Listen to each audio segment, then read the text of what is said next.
আসসালামু আলাইকুম, সবাই কেমন আছেন? আশা করি যে যেখানে আছেন খুব ভালো আছেন। আলহামদুলিল্লাহ আমিও খুব ভালো আছি। তো আজকে ইফতার করলাম ছোটো বোনের বাসায়। রিজিকের মালিক একমাত্র আল্লাহ। তো আজকে যে এখানে ইফতার করব মানে সকালবেলাও ভাবিনি।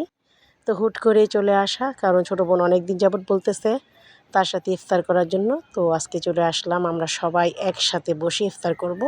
তো এখানে ছোটো বোন, মেজো বোন, আমার ভাই, আম্মু সবাই একসাথে ছিল। আমরা সবাই একসাথেই আজকে ইফতার করব।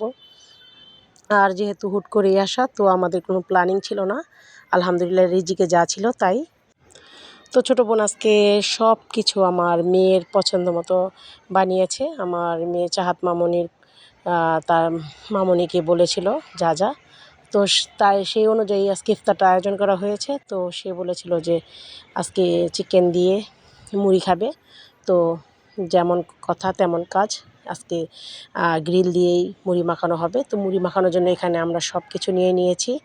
আর এই মুড়ি মাখাটা কিন্তু অনেক ইয়াম্মি হয়, আপনারা বাসায় অবশ্যই ট্রাই করে দেখবেন। আর এখানে মুড়ি মাখার জন্য পেঁয়াজ, কাঁচামরিচ, ধনেপাতা, পুদিনা পাতা, লেবু কুচি, শসা কুচি, টমেটো কুচি, সাথে একটু আদা কুচি দিবেন, তাহলে টেস্টটা একদম বেশি পাবেন। আর সাথে তো অবশ্যই আলুর চপ, বেগুনি, পেঁয়াজু এগুলো থাকবেই। আর সাথে থাকবে গ্রিল। অবশ্যই গ্রিলটাকে এরকম ছোটো ছোটো করে হাড়গুলো সরিয়ে নেবেন, কারণ যখন মুড়িটা মাখবেন তখন হাড়গুলো যাতে দাঁতে কেমন না লাগে, এই জন্য অবশ্যই হাড়গুলো ফেলে দেবেন, কারণ এখানে যেহেতু বাচ্চারাও খাবে।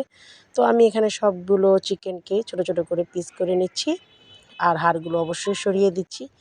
তো সবগুলো একসাথে নিয়ে আমি আজকের এই মুড়ি মাখাটা করব। আর অবশ্যই গ্রিলের সাথে এরকম একটা মশলা তো দেবেই, চেষ্টা করবেন এই মশলাটা মুড়িতে দিয়ে দিতে। তো আলহামদুলিল্লাহ সবগুলো একসাথে রেডি করে আমরা আজকে মুড়িটা মাখাবো। আর যেহেতু পরিবারের সবাই একসাথে ছিল, তো একসাথে যে কোনো খাবার খেলেই কিন্তু খুব সুস্বাদু হয় আলহামদুলিল্লাহ। তো এই তো সবগুলো মুড়ি এখন মেখে মেখে আমরা প্লেটিং করে নেব। যার যার প্লেটে আমরা সাজিয়ে দিয়ে দিচ্ছি, সবাই একসাথে বসে ইফতার করব। তো প্লেটে প্লেটে দিয়ে উপরে বাচ্চাদেরকে দিয়ে দেবো, আর আমরা বোনেরা বোনেরা একসাথে খাবো। তো সবাই ভালো থাকবেন, আল্লাহ হাফেজ।